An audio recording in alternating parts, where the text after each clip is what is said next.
welcome or welcome back to my channel and Happy New Year. It's the first video of 2026. Obviously, there's no better way to kind of kick off the new year of videos than by talking about all the books that I read in 2025 in order of my least favorite to my most absolute favorite book that I read in 2025. Let's go. The first thing I want to do is kind of briefly go through my Goodreads review / wrap up situation. My 2025 year in books. Okay, so I read 51 books. My goal was 75. I unfortunately did not reach my goal, but that's fine. I read 18,046 pages. The shortest book that I read was A Christmas Carol by Charles Dickens, which was 184 pages. And the longest book that I read was The Inadequate Heir by Danielle L. Jensen, which was 688 pages. Oh. I'm sorry if that was bothering anybody this whole time. Right, my average book length was 353 pages. My most shelved was The Hunger Games, and my least shelved was Anna Takes Manhattan by Lisette Dacos. My average rating for 2025 was a 4 stars, which is nice. Obviously, that is without the nuance of 0.5, 0.25 type ratings, which I definitely have used multiple times. It just doesn't, oh my god, I'm sorry, I'm fanning myself. Yeah, it doesn't clock in Goodreads. But yeah, 4.0 is pretty good, I would say. I do feel like especially as I've compiled this list, I do feel like there were a lot of books that I really enjoyed this year. And I kind of came into preparing for this video with the mindset that I didn't have a great reading year because I only had one true 6-star read that kind of escalated its way to one of my top favorite books of all time this year. Only one of them, maybe two if I'm being a little more lenient with absolute favorites. But yeah, I guess I was kind of telling myself that wasn't really a great reading year, but I think I had a really good and solid reading year, and I guess this is testament to that.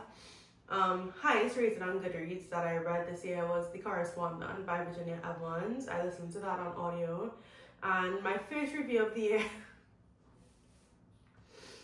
was for Four Aunties and a Wedding, and I said, as entertaining as it was predictable.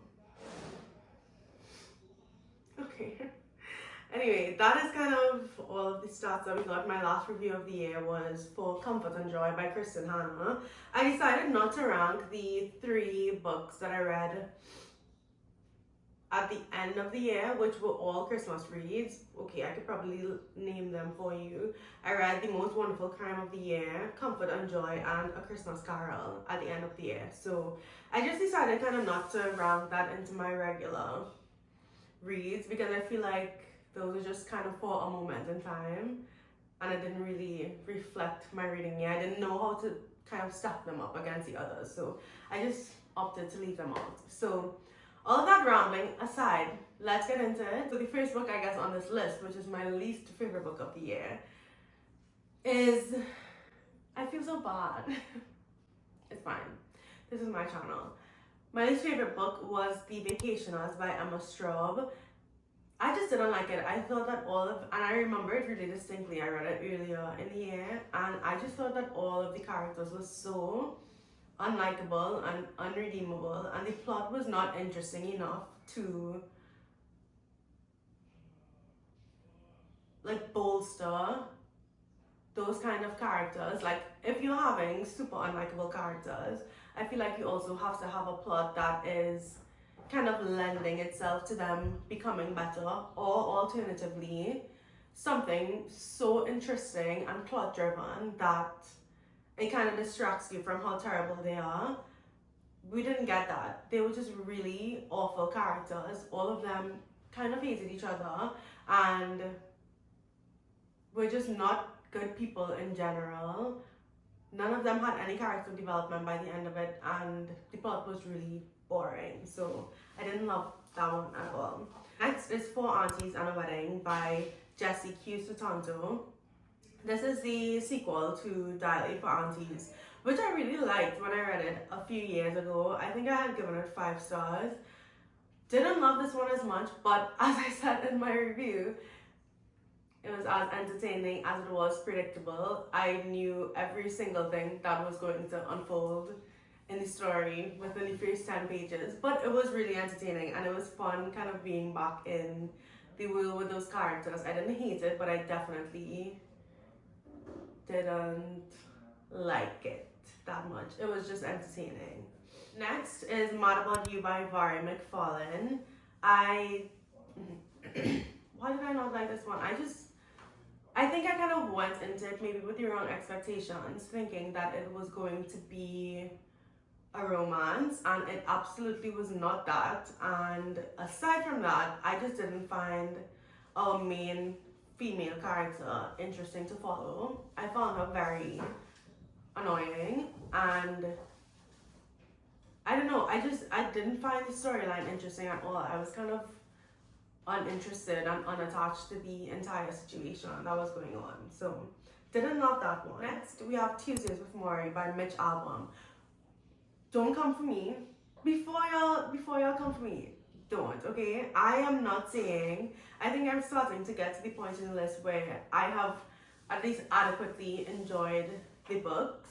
So I'm not saying that I disliked this book by any means. I didn't. Actually, when I read it, I really enjoyed it. But I think upon like further pondering of the story, and kind of even while I was reading it, I was emotional because of what was happening, obviously, and I thought the writing was nice. I just think that at some point it got really, really repetitive, and I also think that it got very preachy and cliche as well as repetitive. And so, like, especially, I think I really loved the first half, and then I really didn't love the second half, and I think that's kind of why it's ranked so low. Yeah. The Wedding Party by L.R. Jones is next. This was a mystery, thriller, murder mystery situation, I think, and I really liked the premise of it. And I think because I liked the premise so much and I thought that it had so much promise, it was a harder fall. I really liked a lot of the story. But me, thrillers just can't be satisfying unless the ending is really good and satisfying and gets me. And that just didn't happen in this book, which is why it just didn't stand out to me. But I really liked the setup of the story.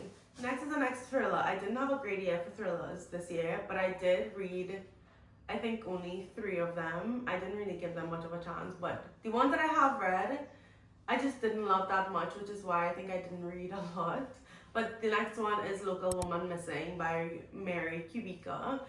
I was really excited for this book because I think this is her most popular from what I could tell.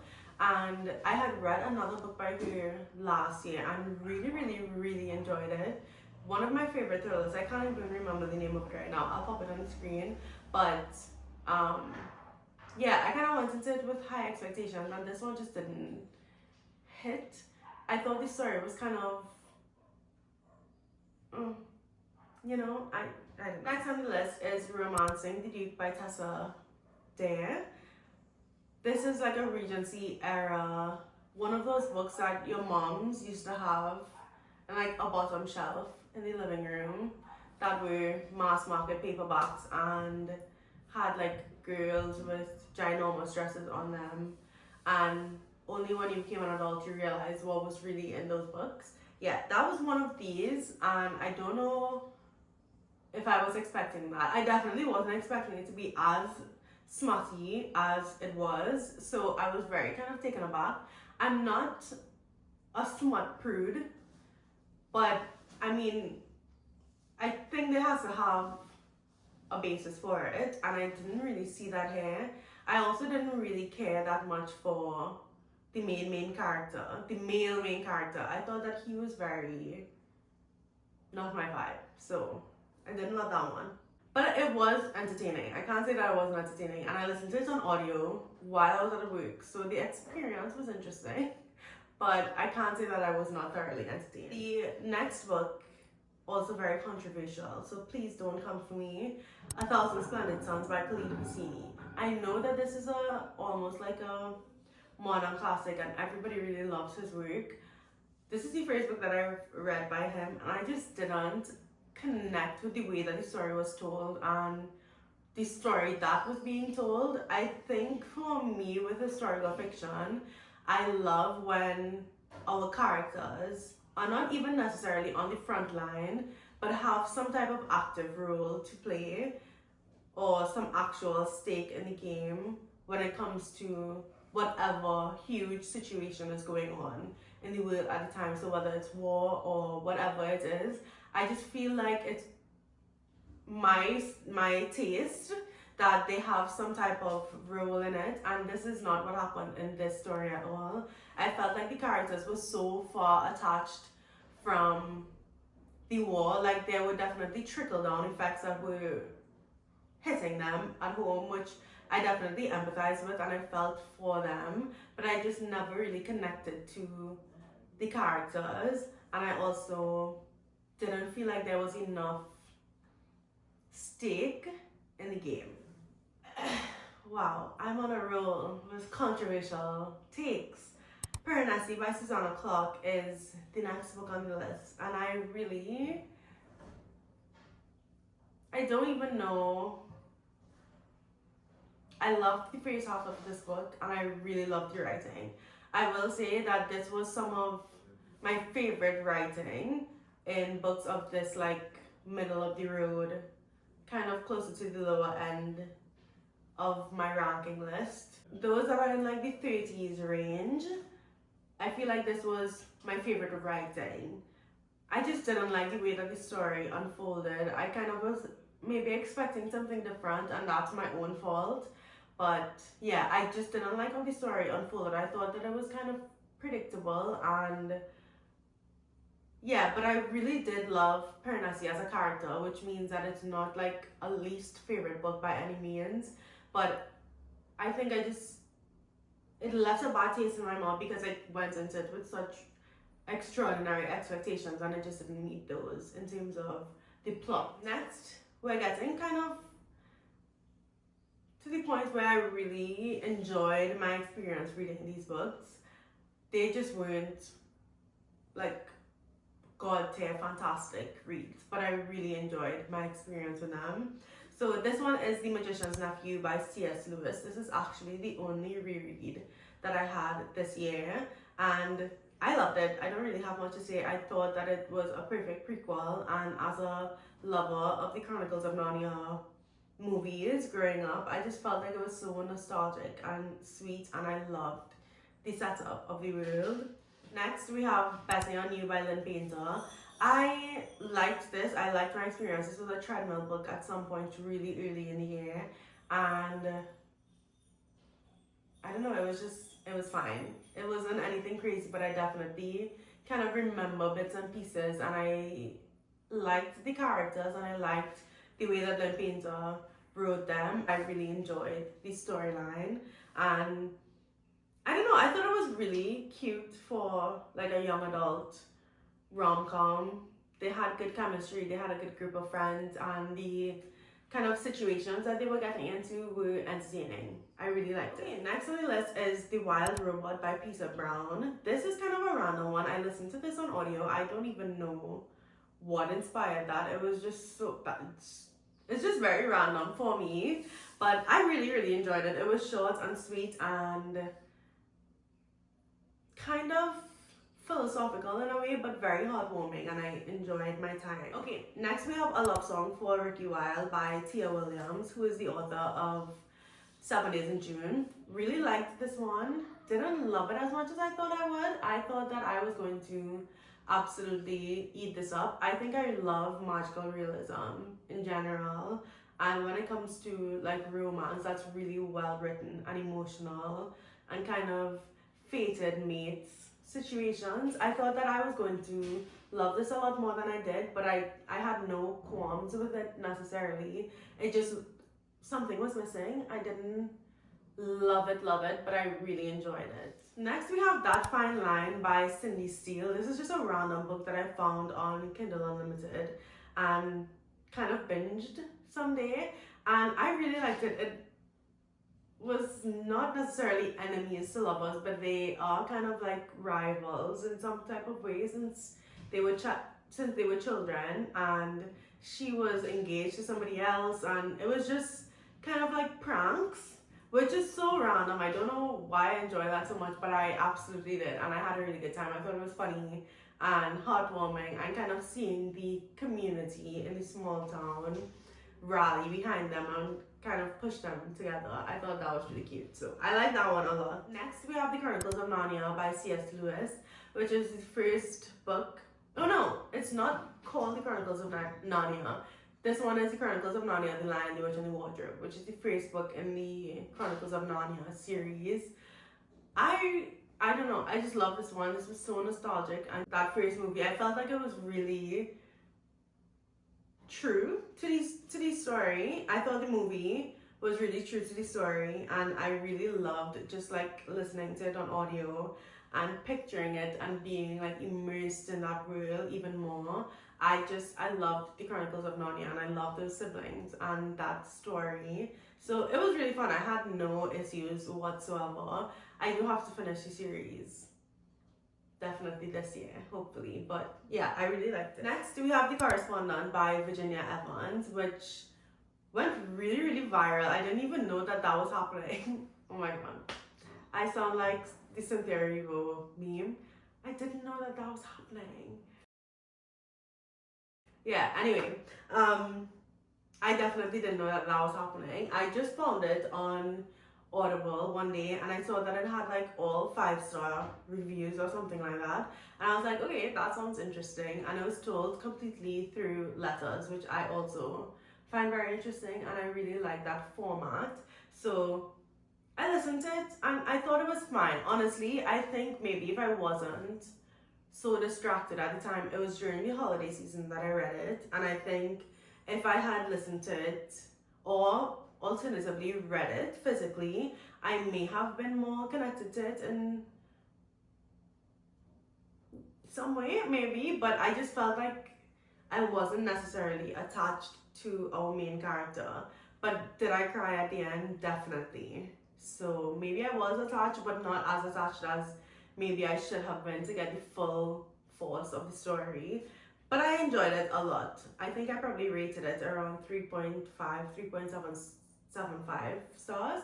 So that's kind of the range of ratings that we're in right now. Next on the list is I'm Glad My Mom Died by Jeanette McCurdy, who I love. I'm obviously like in that age range. I'm 26, where I kind of grew up with her, and reading her story was really, really heartbreaking. I think my issue with the story, or not the story, but with the book, was that I just think I'm Glad My Mom Died is such an incredible title. I wish that we had got the full circle moment of grief, and I don't know how to say it, because I don't want to be too opinionated about somebody's life story and the trauma that they went through and the way that they should have told that story. That's not my place. But I felt like I wanted more of a cathartic moment at the end when it comes to wrapping back or like coming back around to that title. And I feel like we didn't get that. So that's kind of the only thing that I didn't love about it. But in retrospect, when I consider all the other non-fiction / memoirs that I read this year, this one just doesn't hit as hard as the others that I will talk about later in the video. So that's kind of why it's middle of the road, but I really did enjoy my time listening to it. As I said, we're in that range of books that I really enjoyed. Well, not enjoyed, it was sad. But I really appreciated my experience reading it and hearing her story. Okay, this one is a shocker. for me and for everybody else. As you can tell, all the books on here, some of them are on my other shelf, but I love Emily Henry. I have never rated any of her books less than 4 stars, not even Beach Read, which was previously my least favorite, but I did love it. I'm just saying it was my least favorite of the ones that she has released, or at least of the adult romance books that she's released. However, Great Big Beautiful Life came out this year, or last year actually, and I don't know, I liked it a lot and it got me out of a reading slump, but it wasn't anything crazy. I don't think about the characters that much, and it just didn't really stand out to me that much, but I definitely really enjoyed my time reading it. I just don't think I loved the ending and how it was wrapped up. Next, we have Just for the Summer by Abby Jimenez. I know this is everybody's favorite girl. This is my second book that I'm reading by her. I read Yours Truly, gave that one 5 stars, really loved it. And this is the second book that I'm reading by her, or that I read by her. I also really enjoyed this one. It just didn't stand out to me that much. I remember, I think it was Carrie's reading, who was giving a review of maybe this book or a similar book or a different book or whatever, and she said something that really made me think of this book. And she said this book was not like true love type of romance. It was just that there were 2 attractive people and they were in the same place at the same time, and obviously they fell in love. That is exactly how it felt. It didn't feel like person A and person B had to be together. It just felt like person A, person B, right place, right time, fall in love under the circumstances, with the proximity and like the emotional traumas that they have and stuff like that. It made sense that they fell in love, you know? But it's not that God put them here for each other, you know? That is how I felt with that book. I just couldn't describe it. So we have Lessons in Chemistry by Bonnie Garnmas. Really enjoyed this one, and I don't know, maybe it is a trend now that I'm talking about them in order. Loved the beginning of it. I want to say, at least the first 50% of this book. I thought that I was going to rate it 5 stars. The end kind of fell flat for me. I don't know what I was really expecting from the story, but some bits of it just didn't hit the way that I wanted it to, and that's not the book's fault, obviously. I kind of go into books with expectations because I'm a human being with biases and expectations. So, I mean, I can't say that it's my fault either. That's just very natural to go into a book. Having read the synopsis, you kind of go in with what you think it might end up being. Sometimes you're pleasantly surprised, and sometimes it just doesn't hit the way that you expect it to. So that's kind of what happened with this book, but it's not to say that I didn't like it. As I said, all of these books at this point, I have thoroughly enjoyed my time with them. Alright, next we have The Extraordinary Life of Sam Hell. I loved this one, actually. I listened to this one predominantly on audiobook, and I just thought the story was really heartwarming and really fleshed out. The characters were so complex, and the situation was very interesting and unique. I remember it really vividly still, and I highly recommend this one. This is the point where I highly recommend everything, okay?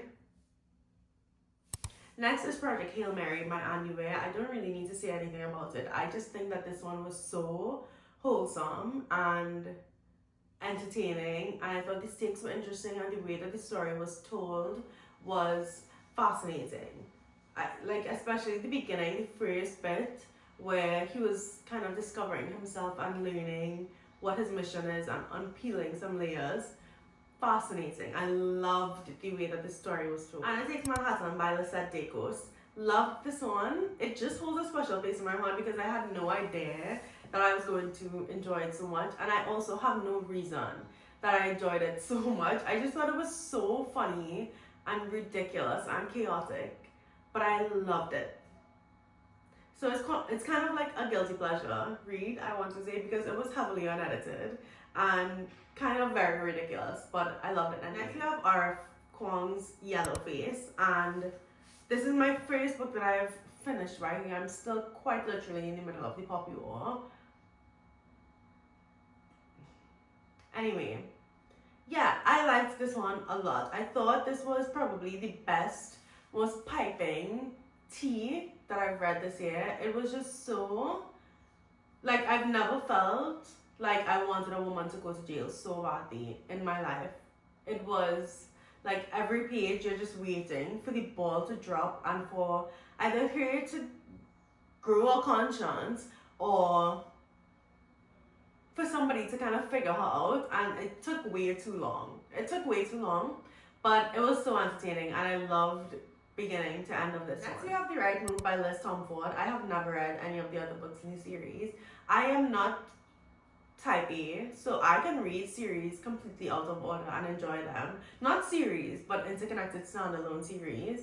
I can read them completely out of order and enjoy them completely as their own thing, which is the point of a standalone book that is interconnected with another standalone book. But I digress. I have no qualms reading books out of order like that.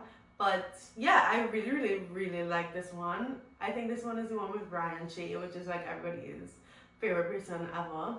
Agreed, I like him a lot. I'm not obsessed with him, but I thought that the storyline was really nice. And yeah, I think I always know that I really love a story when it kind of comes back in my mind as pictures. I can kind of see some of the scenarios that they got into and the apartment that they were living in and stuff like that. So I thought that this one was really, really sweet. I loved it. We're in top 20 territory now. So number 20 on the list is No Place Left to Hide by Megan Leahy. This one I read early in the year, probably in February, and really liked it. This is the best thriller / mystery that I read in 2025.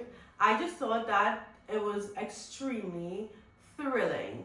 I thought the mystery felt a little bit flat at the end. Something about it didn't hit perfectly for me, but I kind of overlooked that because I thought that the thrilling, perilous emotions that it evoked were perfect.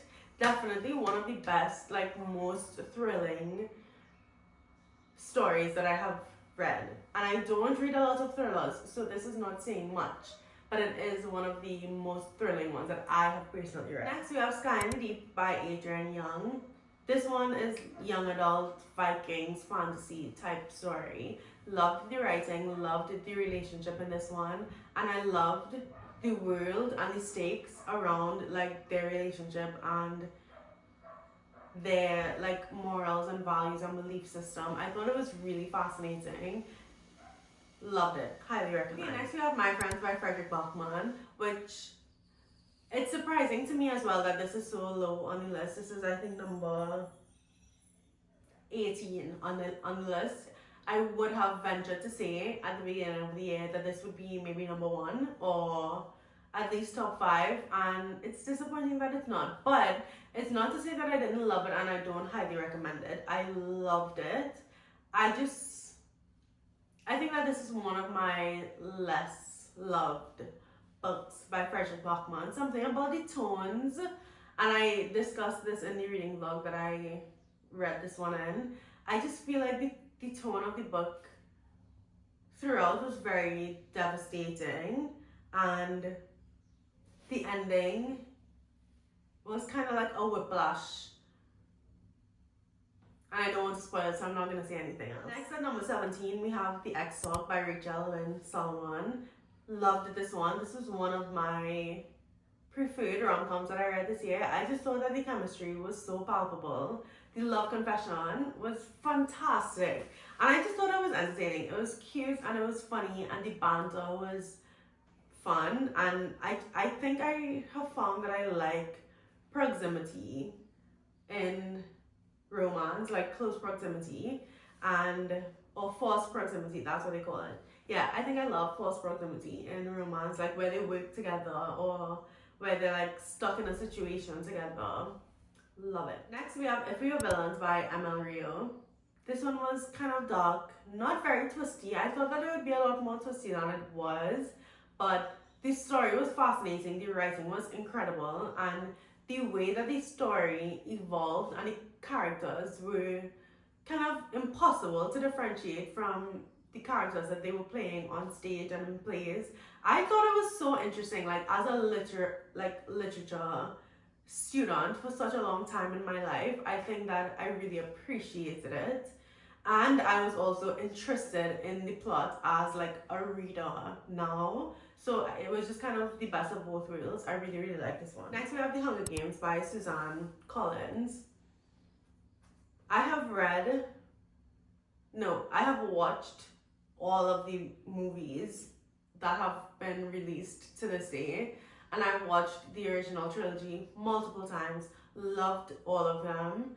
And so going into this, reading it, I think if I had read this, obviously, when I was younger, it would have been an automatic 5 stars. But because I already am so familiar, it just felt like I was doing a rewatch, which I can't say it was completely a rewatch. I do feel like there was a lot more nuance in the stories that were written versus what was depicted on screen. But I would say the movies were very accurate, and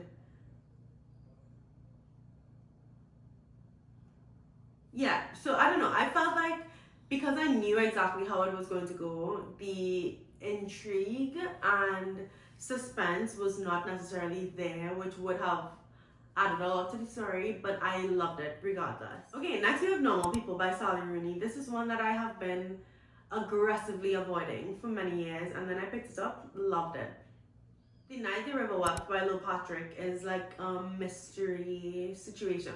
Oh, you know, this one is not a thriller, but it is a mystery. And I think this one may be like my favorite in the mystery genre that I read this year. I'm not usually big on thrillers, but I love a murder mystery. I love watching them and I love reading them. So I really love this one, and I think that this one had a more literary twist where we were really following this woman mostly, but she was following or trying to uncover a cold case. And I think that that was interesting because we got a very in-depth character study of her while also getting like clues and the mystery being solved. So I really, really, really love this one. I highly recommend it. I have quite literally never heard anybody talk about this book, but I loved it. I loved it. Okay, I needed like a mini breather because I've been talking non-stop. But okay, next on the list is Finding Me by Viola Davis, which is another memoir. I love this one. I kind of broke down in tears at the end of this one because I was just so happy and so proud of her. I just think her story is so remarkable, and the way that she has persisted and made her dreams come true, it's just so inspirational, and I just love her, and I'm just so happy for everything that she has had to overcome. You know, it was one of those stories I just loved. I loved hearing it. Next we have A Man Called Uwe by Frederick Bachman. Loved this one. I think I gave this one 5 stars. This was incredibly heartwarming. I just thought that it was, I don't know, so sweet, so special. I love Uwe.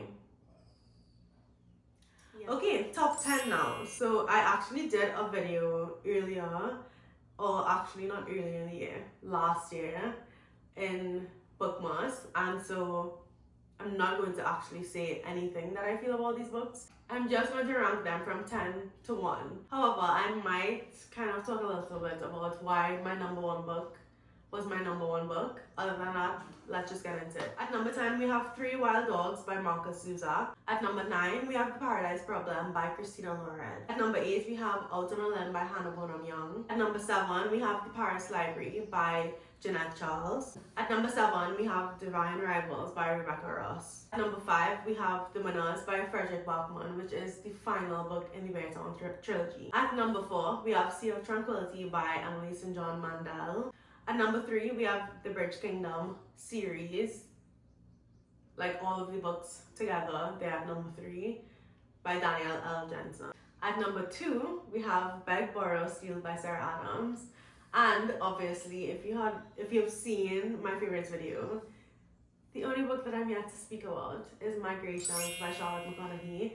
And I want to very briefly talk about this book because I feel like I've seen so many people talking about Wild Dog Shore and how it was their absolute favorite book of this year or anything in that vein, that they just really, really enjoyed it.